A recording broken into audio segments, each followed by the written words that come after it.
Hello student, how are you? Student, now we are talking to chapter number 8 concept of cost in English medium. सबसे पहले हम cost की बात करते हैं। तो देखिए, मैं थोड़ा सा कॉस्ट के बारे में आपको समझाता हूँ कि एक फैक्ट्री है जहाँ गुड्स का प्रोडक्शन हो रहा है। ये फैक्ट्री है जहाँ गुड्स प्रोड्यूस करनी है। इस जगह पर गुड्स का प्रोडक्शन करने के लिए बच्चों कुछ इनपुट लगाया जाएगा। मैंने यहाँ पे नोट किया इनपुट, इसी को बोलते हैं हम रिसोर्सेज, साधन। तो किसी भी गुड्स का प्रोडक्शन करने के लिए हम कुछ इनपुट लगाते हैं। लैंड, लेबर, कैपिटल, एंटरप्रेन्योरशिप, ये सभी इनपुट हो गए। तो जब गुड्स का प्रोडक्शन करने के लिए हम इनपुट लगाते हैं तो इनपुट लगाने से गुड्स का प्रोडक्शन हो रहा है, तो इनको जो भी पेमेंट की जाएगी वही तो इस गुड्स में, जो यहाँ गुड्स प्रोड्यूस होगी उसकी क्या कहलाएगी बच्चों? कॉस्ट कहलाएगी। ठीक है, तो हम बात करते हैं कॉस्ट की डेफिनेशन की। The expenditure of a firm, एक फर्म की expenditure, the expenditure of a firm on input for producing the output is called cost. तो बच्चों, किसी भी फर्म में गुड्स का प्रोडक्शन करने के लिए जो भी हम इनपुट लगाएंगे, उस इनपुट को जो भी हम पेमेंट करेंगे वही उसकी क्या कहलाएगी? कॉस्ट कहलाएगी। ठीक है बच्चों, नॉर्मली आप जानते भी हैं कॉस्ट के बारे में, कॉस्ट यही तो होती है। इसके बाद हम बात करते हैं क्लासिफिकेशन ऑफ कॉस्ट। तो देखिए, क्लासिफिकेशन ऑफ कॉस्ट में सबसे पहले हम बात करते हैं सोशल कॉस्ट की, सामाजिक लागत। सोशल कॉस्ट क्या होती है बच्चों? तो सोशल कॉस्ट होती है कि किसी भी गुड्स का प्रोडक्शन करने के लिए, किसी भी गुड्स का प्रोडक्शन करने के लिए उस फैक्ट्री से कुछ एसिड वगैरह निकलता है, ठीक है, और कुछ एयर में भी धुआं वगैरह जा कर के मिलता है जो पॉल्यूटेड करता है, पॉल्यूशन फैलाता है। तो ये गुड्स का प्रोडक्शन होने में जो भी वाटर पॉल्यूशन हुआ, जो भी एयर पॉल्यूशन हुआ, तो ये गुड्स की क्या कहलाएंगे बच्चों? सोशल कॉस्ट कहलाएंगे, क्योंकि हम ये भी तो इसकी कॉस्ट वहन करते हैं। ठीक है, तो सोशल कॉस्ट होगी हमारी, it includes all सेक्रीफाइसेज and difficulties worn by the society indirectly during the production. Production पर इनडायरेक्टली सोसाइटी के द्वारा जो भी डिफ़िकल्टी या सेक्रीफाइसेज वोर्न किए जाते हैं, वहन किए जाते हैं, वो क्या कहलाती है? सोशल कॉस्ट कहलाती है। ठीक है बच्चों, that is loss of health due to pollution. तो जो भी एयर पॉल्यूशन, वाटर पॉल्यूशन होता है, ये किस में कवर होंगे बच्चों? सोशल कॉस्ट में। ठीक है, इसके बाद पॉइंट नंबर 2 आता है अपॉर्चुनिटी कॉस्ट। हिंदी में बोलते हैं इसे अवसर लागत। अपॉर्चुनिटी कॉस्ट का मतलब क्या होता है बच्चों? एक सिंपल सा एग्जांपल यहाँ पे हमने लिया है कि जैसे एक व्यक्ति है ए, अब ये कहीं जॉब कर रहा है जहाँ 15,000 पर मंथ उसकी सैलरी है। अब मान के चलो दूसरी जगह से ऑफर आता है, जॉब 2 से ऑफर आता है 20,000 का। तो इस रिसोर्सेज को ये जो पर्सन वर्क कर रहा है यहाँ पर, ये रिसोर्सेज कहलाता है। तो इसको अगर यहीं फैक्ट्री में, यहीं इसी जॉब में अगर काम पर बनाए रखना है तो उसके लिए और कितनी पेमेंट करनी पड़ेगी बच्चों? 5,000। तो इस व्यक्ति को दूसरी जगह काम में जाने से रोकने के लिए इसे और जो 5,000 पेमेंट करनी पड़ेगी, ये इसकी क्या कहलाएगी? अपॉर्चुनिटी कॉस्ट कहलाएगी। ठीक है बच्चों, देखिए डेफिनेशन भी बिल्कुल, डेफिनेशन में यही सारी चीज़ें आएंगी। Opportunity cost is equal to the value of next alternative use which is sacrifice. ठीक है, यहाँ से इसकी प्रॉपर डेफिनेशन स्टार्ट हो रही है। A firm in order to retain the services, a firm in order to retain the services, एक firm को जो अपनी सर्विस वगैरह हैं उनको रिटेन करने के लिए, अपने यहाँ यथावत बनाए रखने के लिए, और फैक्टर हैज टू पे अ मिनिमम अमाउंट, कम से कम इतनी अमाउंट देनी पड़ेगी, which they could have earn in the best alternative use. यानी कि दूसरी जगह अगर उससे ज़्यादा मिल रहा है तो कम से कम उसे इतना पैसा तो मिलना चाहिए, और जो भी यहाँ पे और पेमेंट की जाएगी वही उसकी अपॉर्चुनिटी कॉस्ट होगी। This is called opportunity cost. ठीक है बच्चों, एग्जाम्पल जो समझाया मैंने अभी उसी के बेस पर ये डेफिनेशन है। थर्ड आती है मॉनेटरी कॉस्ट। वर्ड से ही लग रहा है, मॉनेटरी यानी कि मौद्रिक। तो किसी भी गुड्स का प्रोडक्शन करने के लिए जो भी मनी के रूप में पेमेंट की जाएगी वो उसकी क्या कहलाती है बच्चों? मॉनेटरी कॉस्ट कहलाती है। What ever expenditure incurred on production in form of money is called monetary cost. ठीक है, मॉनेटरी कॉस्ट कौन कौन सी होती हैं? तो हम यहाँ बात कर रहे हैं कुछ रिसोर्सेज की। गुड्स का प्रोडक्शन करने के लिए कुछ रिसोर्सेज काम में लिए जाते हैं। लैंड, लेबर, कैपिटल, एंटरप्रेन्योरशिप और मैनेजमेंट संबंधी काम किया जाता है। तो ये जो रिसोर्सेज काम में लिए जाते हैं, इनको गुड्स का प्रोडक्शन करने के लिए रिसोर्सेज हैं ये। अब इनको जो भी पेमेंट होगी वही तो गुड्स की कॉस्ट कहलाएगी। लैंड के बदले में रेंट पे किया जाता है, लेबर के बदले में लेबरर के लिए वेजेस का पेमेंट किया जाता है, कैपिटल के बदले में बच्चों इंटरेस्ट दिया जाता है, और एंटरप्रेन्योरशिप के लिए सैलरी, मैनेजमेंट के बदले में प्रॉफिट। तो बच्चों यहाँ पे मैंने दोनों के लिए प्रॉफिट नोट कर दिया है। ठीक है, तो इस तरीके से ये रिसोर्सेज को मॉनेटरी पेमेंट होगी। ठीक है, चलिए इसके बाद इस चैप्टर में एक टॉपिक और दिया हुआ है कि हम कॉस्ट का और क्लासिफिकेशन करेंगे, और वो on the basis of account होगा। अकाउंट के बेस पर कॉस्ट का क्लासिफिकेशन, ये हमारे एग्जाम के पॉइंट ऑफ व्यू से बहुत ज़्यादा इंपॉर्टेंट है। ये डेफिनेशन है, पूछ ली जाती है और इनमें बच्चे मिस्टेक भी करते हैं। तो बच्चों on the basis of account classification of cost की हम बात करें तो ये इम्प्लिसिट यानी कि इनडायरेक्ट और एक्सप्लिसिट यानी कि डायरेक्ट कॉस्ट होती है। तो पहले हम बात करते हैं इम्प्लिसिट कॉस्ट की। इम्प्लिसिट कॉस्ट क्या होती है? तो देखिए पहले मैं थोड़ा सा आपको समझा देता हूँ कि ये दोनों होती क्या है, इम्प्लिसिट और एक्सप्लिसिट।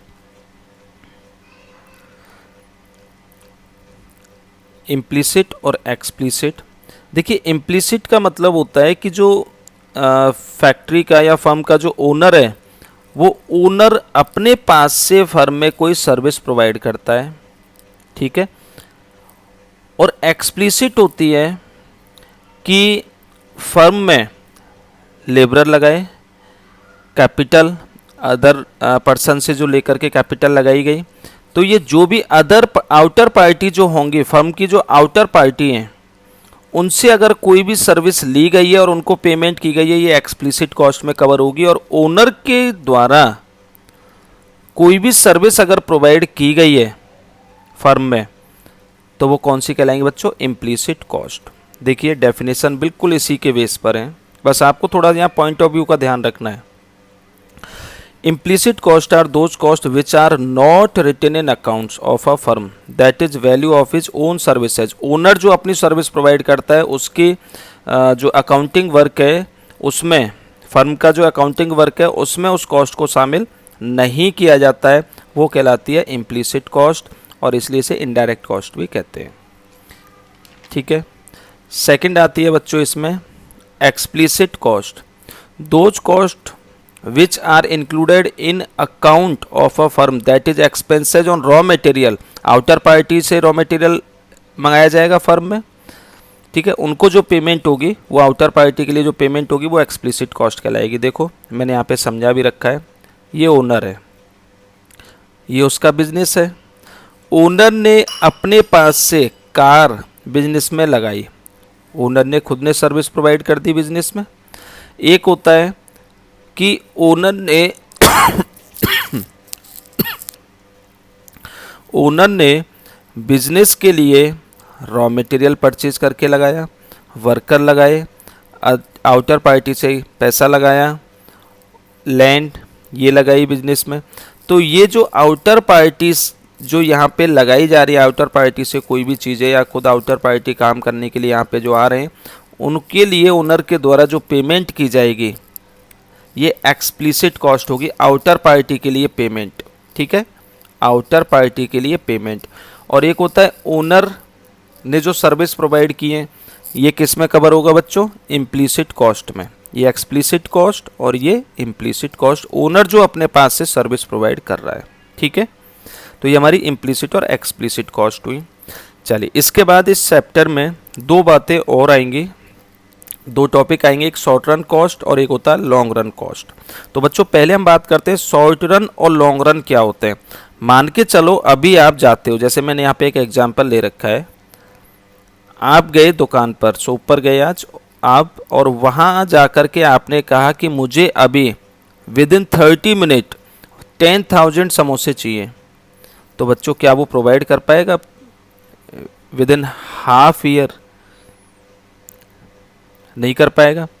हाँ, ये है कि जैसे मान के चलो उसके पास 50 समोसे, ये थाल है, इसमें ये समोसे रखे हुए हैं, समोसे वाले के 50 समोसे उसके कंप्लीट हुए रखे हैं, और बाकी जो 10 समोसे उसके कंप्लीट नहीं है, आधे बने हुए हैं आधे नहीं बने हुए हैं, तो उनको वो कंप्लीट करके आपको थोड़ा सा दे सकता है, यानी कि 60 समोसे तो थोड़ा सा वो चेंज करके आपको दे सकता है, लेकिन आपकी डिमांड के अकॉर्डिंग वो अपनी सप्लाई को इंक्रीज नहीं कर सकता है। ये होती है बच्चों शॉर्ट रन की डेफिनेशन।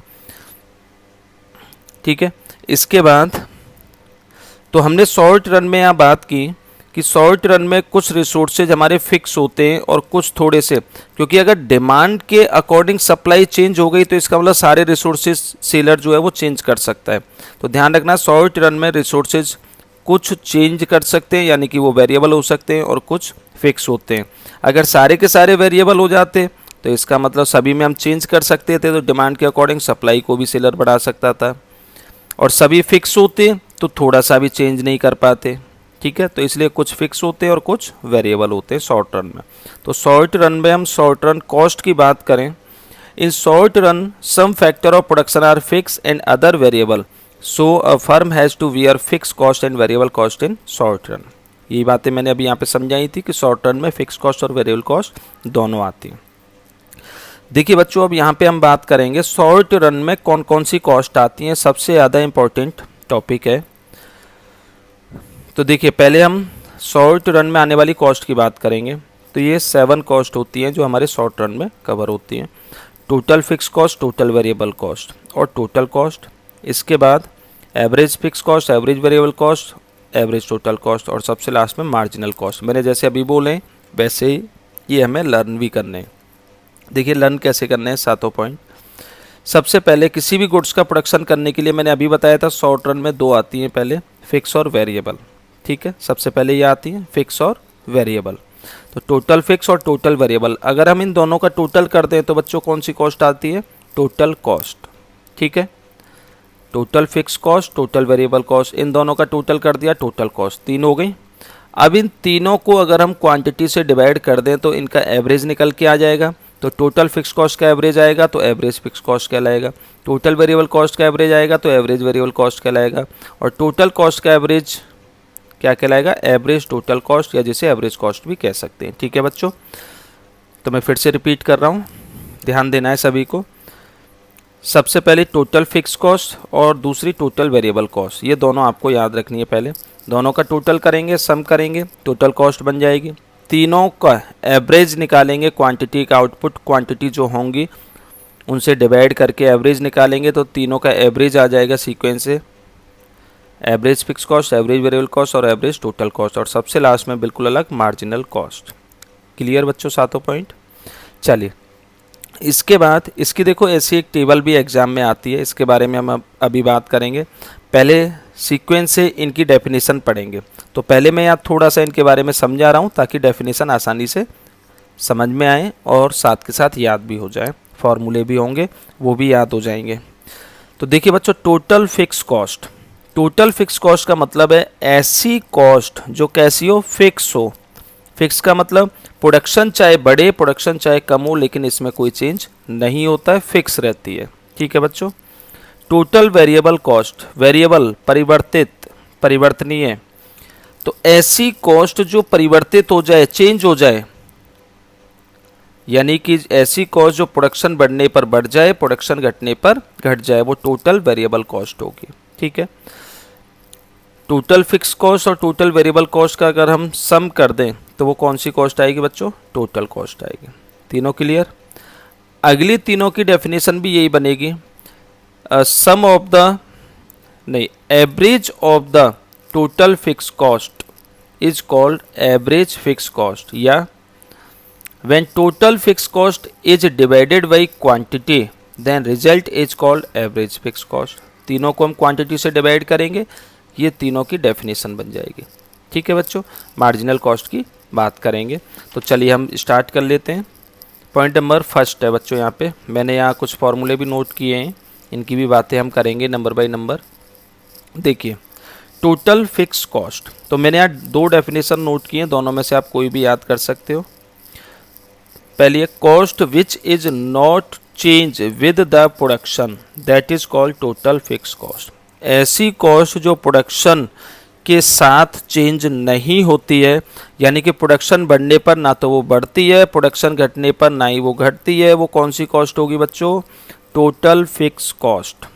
ठीक है, मैंने यहाँ दूसरी डेफिनेशन नोट की है, वैसे ये बेटर डेफिनेशन है, कोशिश करना ये वाली याद करने की।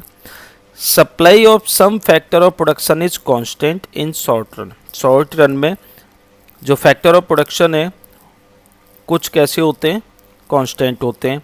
So the total expenditure on these factor is called total fix cost. फिर से मैं रिपीट कर रहा हूँ यहाँ से। सो इसीलिए the total expenditure on these factor, जब ये फैक्टर कांस्टेंट होते हैं तो इन पर जो कॉस्ट आएगी वो भी कैसी होगी? कांस्टेंट होगी। Then it is called total fix cost. ठीक है बच्चों, that is rent of building है, फिक्स होता है हर महीने। कॉस्ट ऑफ मशीनरी है, मशीनरी मान के चलो 1,20,000 परचेज किया आपने और एक साल उसकी लाइफ है, तो हर साल उसका जो डेप्रिसिएशन चार्ज होगा 10,000, हर साल 10,000 ही तो डेप्रिसिएशन चार्ज होगा, तो उसकी कॉस्ट 10,000 होगी उस कंडीशन में हर महीने की। तो ये भी कैसी हो गई? फिक्स हो गई। बच्चों यहाँ मैंने थोड़ा हाईलाइट करके नोट किया है, इसका विशेष ध्यान रखना है, यहाँ पे बच्चे मिस्टेक करते हैं। तो at zero output level total fix cost is कैसी होगी बच्चों? कांस्टेंट होगी। At zero output level total fix cost is constant, यानी कि कुछ ना कुछ फिक्स कॉस्ट जरूर आएगी भाई। जैसे फैक्ट्री है, अब मान के चलो वहाँ एक भी क्वांटिटी का प्रोडक्शन नहीं हुआ तो जो डेप्रिसिएशन है, रेंट है, वो तो लगेंगे ही लगेंगे। ठीक है, तो फिक्स कॉस्ट तो कुछ ना कुछ तो आएगी ज़रूर। तो ये हमारा फर्स्ट पॉइंट हो गया बच्चों। अच्छा, इसमें एक फार्मूला भी मैंने नोट किया है, मैंने आपको बताया टोटल फिक्स कॉस्ट और टोटल वेरिएबल कॉस्ट दोनों का टोटल करके ही तो टोटल कॉस्ट बनती है। देखो ये रहा, यहाँ से मैं समझा देता हूँ। Total cost is equal to total fix और टोटल वेरिएबल, इन दोनों का टोटल करके टोटल कॉस्ट आती है। अब बच्चों मैं अगर आपसे पूछूं टोटल कॉस्ट दे रखी है, टोटल फिक्स कॉस्ट दे रखी है, तो ये निकाल सकते हैं। Total variable cost is equal to क्या हो जाएगा? Total cost minus total fix cost. ठीक है, अगर ये कैलकुलेट करनी है, ये दोनों दे रखे हैं, तो total cost minus total variable cost is equal to total fix cost. भाई जब इन दोनों का टोटल, जैसे मान के चलो इन दोनों का टोटल आया 10, ये टोटल कॉस्ट हो गई। अब इनमें से कोई भी एक संख्या गायब है तो बाकी की दूसरी संख्या आपको कैलकुलेट करनी, जो संख्या गायब है वो संख्या आपको कैलकुलेट करनी है। जैसे मान के चलो ये टोटल फिक्स कॉस्ट नहीं दे रखी, अब बताओ कैसे कैलकुलेट करेंगे? तो टोटल कॉस्ट में से टोटल वेरिएबल कॉस्ट माइनस कर दें, टोटल फिक्स कॉस्ट आ जाएगी। ठीक है, इस तरीके से। चलिए सेकंड पॉइंट पर आते हैं, टोटल वेरिएबल कॉस्ट। देखिए बच्चों, cost which is change with the production, variable है, प्रोडक्शन बढ़ने पर बढ़ेगी, प्रोडक्शन कम होने पर कम होगी। Cost which is change with the production is called total variable cost.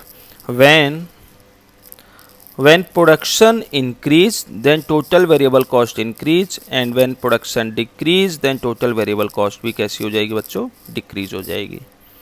और दूसरी डेफिनेशन है इसकी, total expenditure on variable factor of production.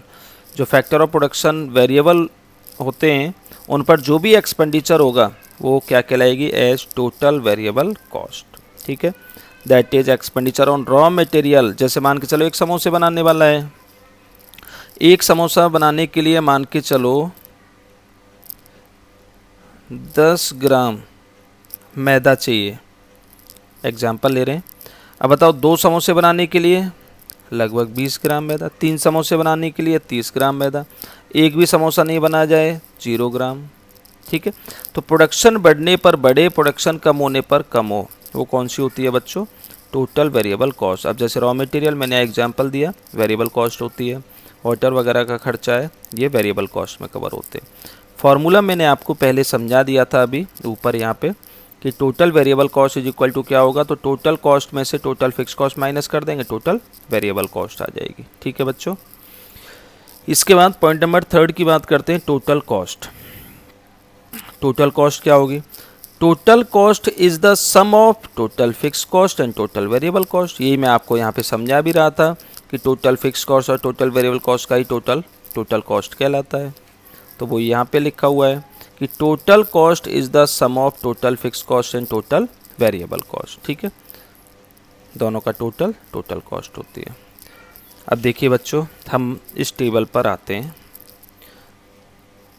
0 ये क्वांटिटी का प्रोडक्शन हुआ है, 0 1 2 3 4 5 6 टोटल फिक्स कॉस्ट गिवन है। टोटल वेरिएबल कॉस्ट 0 क्वांटिटी पर 0 है, मटेरियल का खर्चा थोड़ी आएगा रॉ मटेरियल का। जैसे जैसे प्रोडक्शन इंक्रीज कर रहा है वैसे वैसे टोटल वेरिएबल कॉस्ट भी इंक्रीज कर रही है।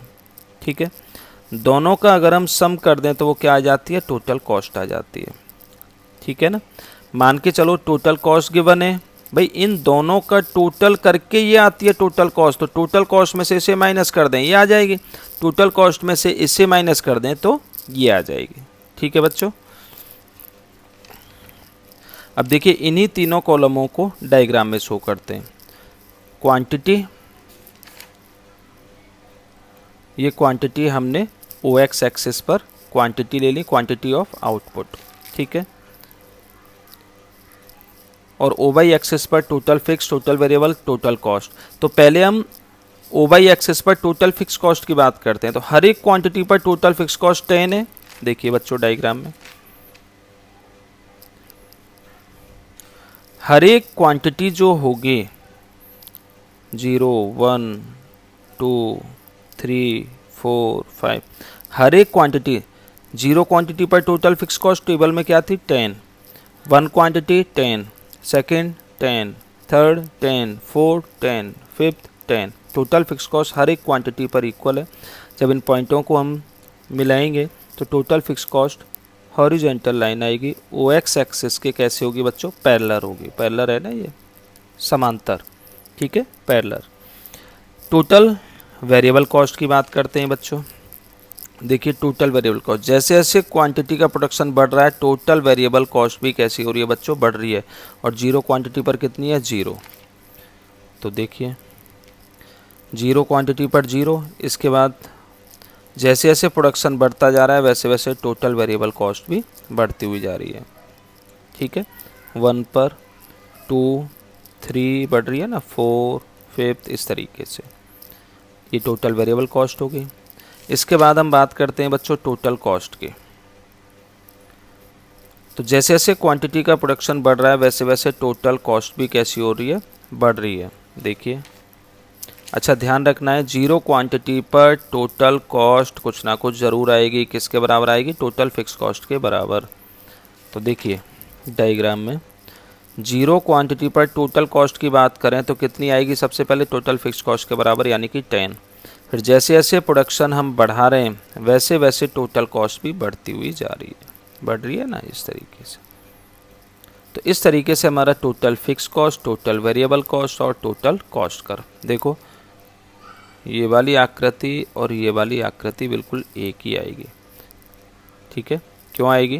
क्योंकि टोटल कॉस्ट भाई टोटल फिक्स कॉस्ट से ऊपर जो टोटल कॉस्ट है वही तो टोटल वेरिएबल कॉस्ट है। टोटल कॉस्ट में टोटल फिक्स कॉस्ट से ऊपर कौन सी कॉस्ट बची? Total variable cost. तो जब टोटल वेरिएबल कॉस्ट का सेम ही है तो टोटल कॉस्ट फिक्स कॉस्ट से ऊपर टोटल वेरिएबल कॉस्ट के बराबर ही तो आएगी ये वाली। ठीक है ना, तो ये हमारे पहले 3 पॉइंट हो गए। अब हम बात करते हैं बच्चों point number 4, average fix cost. मैंने बताया था टेबल में कि इन तीनों कॉलमों का हम सीक्वेंस से एवरेज निकालेंगे क्वांटिटी से डिवाइड करके, तो अगले 3 कॉलम आएंगे। ठीक है, तो वही हम यहाँ पे नोट कर रहे हैं। डेफिनेशन भी बिल्कुल इसी के बेस पर होगी। When total fix cost is divided by total quantity of production then we obtain average fix cost. ठीक है बच्चों, कुछ इंपॉर्टेंट देखिए इसमें। This cost continuously decreases with increase in production। जैसे जैसे प्रोडक्शन बढ़ता जाता है वैसे वैसे ये कॉस्ट कम होती जाएगी, डिक्रीज होती हुई जाएगी। Due to this reason the shape of this curve is rectangular hyperbola. इसकी हम बातचीत करेंगे आगे। अच्छा, इसका जो डायग्राम बनेगा उसका ध्यान रखना है। एवरेज फिक्स कॉस्ट का कौन सा डायग्राम होता है? Rectangular hyperbola, rectangular. ठीक है, 10th की मैथ में आपने ये पढ़ा भी होगा, रेक्टेंगुलर। ये इंपॉर्टेंट है एग्जाम के लिए, ध्यान रखना। कौन सा कर्व रेक्टेंगुलर हाइपरबोला होता है? तो कौन सा होता है बच्चों? Average fix cost. AFC is equal to formula होता है TFC अपॉन Q, या इसका दूसरा ये वाला फॉर्मूला होता है, इसके बारे में भी हम अभी बातचीत करेंगे। नेक्स्ट है बच्चों point number 5, average variable cost. तो अब यहाँ टोटल वेरिएबल कॉस्ट को क्वांटिटी से डिवाइड करेंगे, टेबल में यही आपको समझाया था। When total variable cost is divided by total quantity of production then we will obtain average variable cost. तो average variable cost is equal to total variable cost को क्वांटिटी से डिवाइड कर दिया। सेकंड फॉर्मूले की अभी बात करेंगे, एवरेज टोटल कॉस्ट। तो अब टोटल कॉस्ट को क्वांटिटी से डिवाइड कर देंगे। When total cost is divided by total quantity of production then we will obtain average total cost. तो एवरेज टोटल कॉस्ट या एवरेज कॉस्ट का हो is equal to total cost को quantity से डिवाइड कर देंगे। ठीक है, अब हम बात करते हैं इन तीनों फॉर्मूलों की। देखिए, वापस टेबल में आते हैं। Average fix cost, average variable cost और एवरेज टोटल कॉस्ट, ये जो तीन कॉलम थे इनकी हम बातचीत करेंगे। पहले तीनों की हो गई। अब इन तीनों की कैलकुलेशन का एक तरीका मैंने आपको बताया कि इन तीनों को क्वांटिटी से डिवाइड कर दें तो ये कॉलम आ जाएं। चेक करो, average fix cost plus average variable cost ही तो एवरेज टोटल कॉस्ट होता है। इन दोनों का सम, क्योंकि ये कह रहा है एवरेज कॉस्ट या जैसे एवरेज टोटल कॉस्ट, तो जो हमारी एवरेज कॉस्ट होंगी उनका टोटल करना है। तो एवरेज कॉस्ट यही दोनों हैं, उनका टोटल करके हमारी एवरेज टोटल कॉस्ट आ जाएगी। ठीक है, इसमें से इसे माइनस कर दें ये आ जाएगी, इसमें से इसे माइनस कर दें तो ये आ जाएगी। उसी के हमने यहाँ फॉर्मूले और लगा करके नोट किए हैं बच्चों। देखिए, एवरेज फिक्स कॉस्ट में बात करें तो average total cost minus average variable cost. ठीक है, टेबल से चेक करना है साथ के साथ। ऐसे average variable cost is equal to average total cost में से एवरेज फिक्स कॉस्ट माइनस कर देंगे, एवरेज वेरिएबल कॉस्ट आ जाएगी। और दोनों का टोटल कर दें, एवरेज फिक्स और एवरेज वेरिएबल, क्या आ जाती है बच्चों? एवरेज टोटल कॉस्ट या एवरेज कॉस्ट। अब हम बात करते हैं पॉइंट नंबर 7। पॉइंट एक कॉस्ट और है ना इसमें, मार्जिनल कॉस्ट। तो देखिए, मार्जिनल कॉस्ट की डेफिनेशन क्या है? When change in total cost is divided by change in total production. Change in total cost को चेंज इन प्रोडक्शन से डिवाइड करने पर then result is called marginal cost. तो change in total cost divided by change in production, इसके base पर ये पूरी definition है। मार्जिनल कॉस्ट का फॉर्मूला होगा delta total cost divided by delta quantity. ये बच्चों डेल्टा का साइन है। ठीक है, ये डेल्टा जो है ये वाला, इसके बारे में मैं आपको थोड़ा सा बता देता हूँ। डेल्टा ये ग्रीक वर्ड है, ग्रीक जो लैंग्वेज है वहाँ से लिया गया वर्ड है, जिसका मीन होता है चेंज। ठीक है, चेंज। जैसे यहाँ पे टोटल कॉस्ट के साथ डेल्टा लग गया तो टोटल कॉस्ट में चेंज डिवाइडेड बाई क्वांटिटी के साथ डेल्टा लग गया तो यानी क्वांटिटी में चेंज। ठीक है, इसका दूसरा फॉर्मूला और होता है बच्चों total cost of n minus total cost of n minus 1। ये वेस के रूप में n और n minus 1, number of quantity पर total cost minus number of quantity में से 1 माइनस करेंगे, उस जो भी क्वांटिटी आएंगी उस पर टोटल कॉस्ट ये माइनस करके अमाउंट कैलकुलेट करेंगे। ठीक है, ये इसके फॉर्मूले हो गए। तो ये बच्चों हमारी यहाँ तक कौन सी कॉस्ट थी?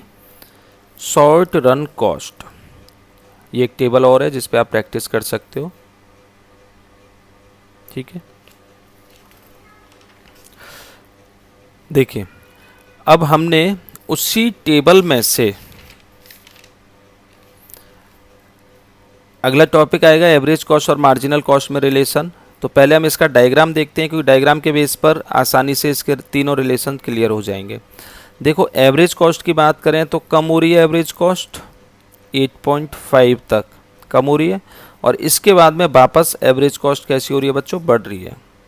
यू शेप हो गया भाई। एवरेज कॉस्ट जब डायग्राम पर बनाएंगे एवरेज कॉस्ट, तो जैसे जैसे प्रोडक्शन बढ़ रहा है एवरेज कॉस्ट कम हो रही है, एक पॉइंट पर कम से कम हुई और इसके बाद वापस कैसी हो रही थी, बढ़ रही थी। ठीक है, अच्छा जी। इसके बाद हम ऐसे ही मार्जिनल कॉस्ट की बात करते हैं। तो जैसे जैसे प्रोडक्शन बढ़ रहा था वैसे वैसे मार्जिनल कॉस्ट देखिए कम हो रही है, डिक्रीज हो रही है। 4 मार्जिनल कॉस्ट जो आ रही है यहाँ तक, इसके बाद वापस कैसी हो रही है बच्चों, बढ़ रही है। तो देखिए मार्जिनल कॉस्ट भी कम हो रही है पहले और फिर वापस बढ़ रही है। अभी मैंने बस आपको ये बताया कि इनके दोनों के यू शेप हैं, लेकिन ये हमने ऐसे कैसे बनाए तो उसके बारे में हम बातचीत करते हैं। वैसे तो आप इन डिजिटों को अगर डायग्राम पे शो करोगे, उससे बनाओगे तो भी ऐसा ही डायग्राम बनेगा। देखिए बच्चों, स्टार्टिंग में हम बात करें तो एवरेज कॉस्ट मार्जिनल कॉस्ट से ज़्यादा है, एवरेज कॉस्ट ज़्यादा है। ठीक है, तो इसका जो कर्व होगा वो एवरेज कॉस्ट वाला जो कर्व है वो कैसा होगा, इससे ऊपर होगा एवरेज कॉस्ट का कर्व। ये मैंने मार्जिनल कॉस्ट का हाईलाइट कर दिया। एवरेज कॉस्ट का मार्जिनल कॉस्ट से जो डायग्राम है ऊपर है कि नहीं है, मार्जिनल कॉस्ट से एवरेज कॉस्ट ऊपर है। लेकिन लास्ट में क्या होता है, एवरेज कॉस्ट कम है और मार्जिनल कॉस्ट ज़्यादा है। एवरेज कॉस्ट कम है और मार्जिनल कॉस्ट ज़्यादा है, तो इसका मतलब किसी ना किसी पॉइंट पर ये बराबर आएंगे। एवरेज कॉस्ट के सबसे निचला जो पॉइंट होगा वहाँ पे ये दोनों बराबर होंगे। समझ में आया डायग्राम? आपको एवरेज कॉस्ट कर बनाना है, मार्जिनल कॉस्ट इसको नीचे से कट करता हुआ इस तरीके से होगा। ठीक है, तो इसी डायग्राम के बेस पर फर्स्ट, सेकंड और थर्ड इन दोनों के रिलेशन आएंगे बच्चों। देखिए, relation between average cost and marginal cost. पहला रिलेशन, व्हेन एवरेज कॉस्ट, यही तो एवरेज कॉस्ट कर, when average cost decrease then marginal cost is less than the average cost curve. देखिए, when average cost decrease then marginal cost is less than average cost. समझ में आया बच्चों diagram के base पर? फिर से मैं रिपीट कर रहा हूँ point number 1, when average cost decrease then marginal cost is less than the average cost. कम है कि नहीं है, पहला। दूसरा है बच्चों, सेकंड पॉइंट है, when average cost is minimum then marginal cost is equal to average cost. इसका मतलब क्या है, देखिए, when average cost is minimum, average cost जब मिनिमम है, देन मार्जिनल कॉस्ट इज कैसा है, इक्वल, एवरेज कॉस्ट के इक्वल है कि नहीं है। यहाँ पे दोनों बराबर तो हैं, इस वाली क्वांटिटी का जो प्रोडक्शन हो रहा है इस पर ये दोनों बराबर हुए। ठीक है, यानी कि marginal cost is equal to average cost कहलाएगी। और थर्ड रिलेशन हो जाएगा बच्चों, when average cost is increase. देखिए, when average cost is increase then marginal cost is greater than average cost. When average cost increase then marginal cost is greater than average cost, यानी marginal cost is greater than average cost. तो ये तीन relation diagram के base पर clear है बच्चों? चलिए, तो ये हमारी शॉर्ट रन की बातें हो गई। इसके बाद अब हम बातचीत करेंगे बच्चों लॉन्ग रन कॉस्ट की। तो देखिए लॉन्ग रन कॉस्ट क्या होती है। सबसे पहले लॉन्ग रन के बारे में हम बता देते हैं।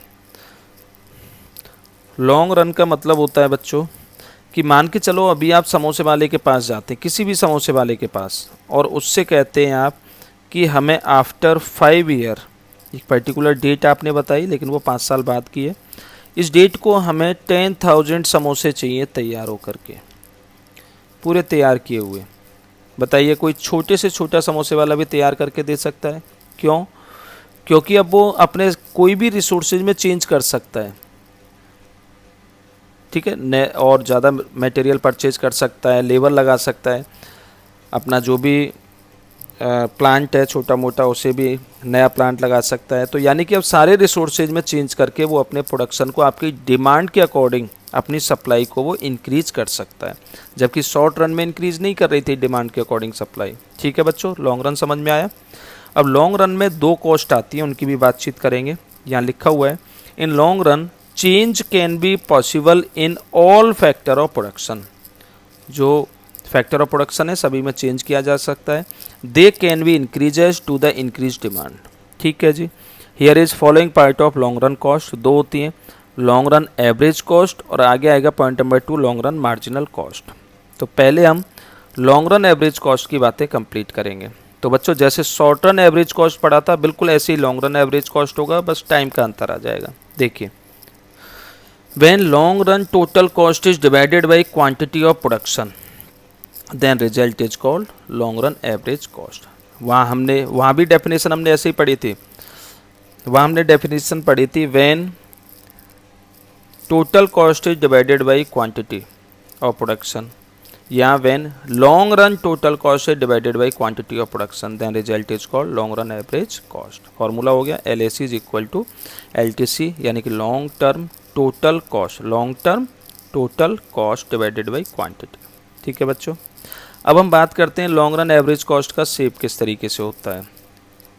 शेप क्या है इसका, कौन सी आकृति में बनता है। तो shape of long run average cost curve, तो LAC curve comprises various short run average cost curve. भाई शॉर्ट रन को मिलाकर के ही तो लॉन्ग रन बनता है, एक एक महीने को मिलाकर के ही तो पूरे साल बनता है। तो हम वही बात कर रहे हैं यहाँ पे, शॉर्ट रन को फर्स्ट सेकंड थर्ड फोर्थ ये शॉर्ट रन है, इनका हम टोटल करें तभी तो लॉन्ग रन बनता है, इज इक्वल लॉन्ग रन। ठीक है, तो यहाँ पे शॉर्ट रन का हम टोटल करेंगे और वो हमारा क्या बनेगा बच्चों, लॉन्ग रन बनेगा। तो हमने यही लिखा है LAC curve comprises various short run average cost curve, its shape is also that of the alphabet U alphabet का होगा। It is also called envelope curve. ध्यान रखना है बच्चों, LAC कर्व कौन सा कर्व कहलाता है, एनवलप कर्व। एनवलप कर्व क्यों कहते हैं उसके बारे में भी अभी बताएंगे।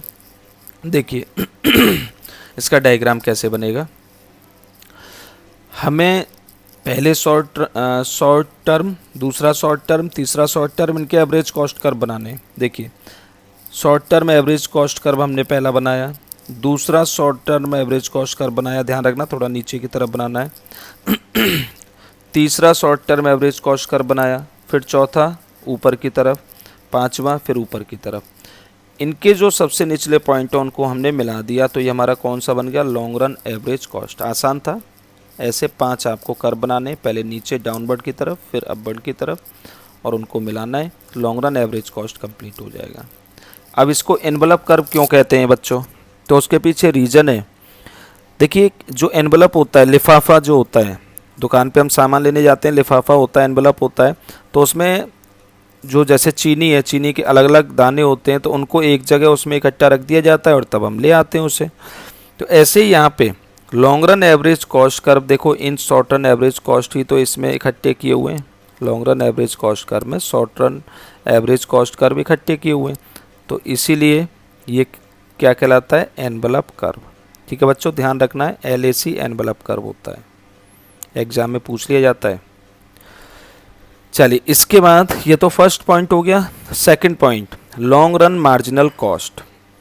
तो देखिए बच्चों, जैसे शॉर्ट रन में लॉन्ग रन मार्जिनल कॉस्ट होती है, बिल्कुल ऐसे ही लॉन्ग रन में होगी। ध्यान रखना, 2 ही कॉस्ट होती है लॉन्ग रन में, लॉन्ग रन एवरेज कॉस्ट और लॉन्ग रन मार्जिनल कॉस्ट।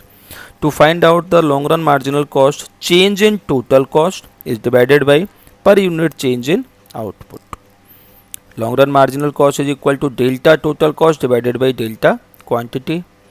वही है जो आपको पहले शॉर्ट रन में समझाया था, बिल्कुल ऐसे ही बातें हुई हैं। अब इसके शेप की भी बात करेंगे, बिल्कुल शॉर्ट रन की तरह ही होगा। Shape of long run marginal cost curve, the LMC curve depict का मतलब है बच्चों चित्रित होना, यह चित्रित करता है LMC curve the change in LTC when and additional output is increase.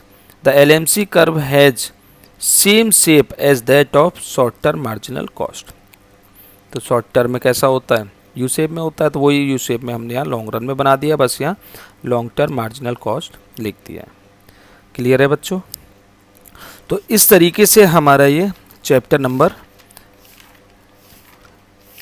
8 concept of cost complete हुआ बच्चों। Thank you.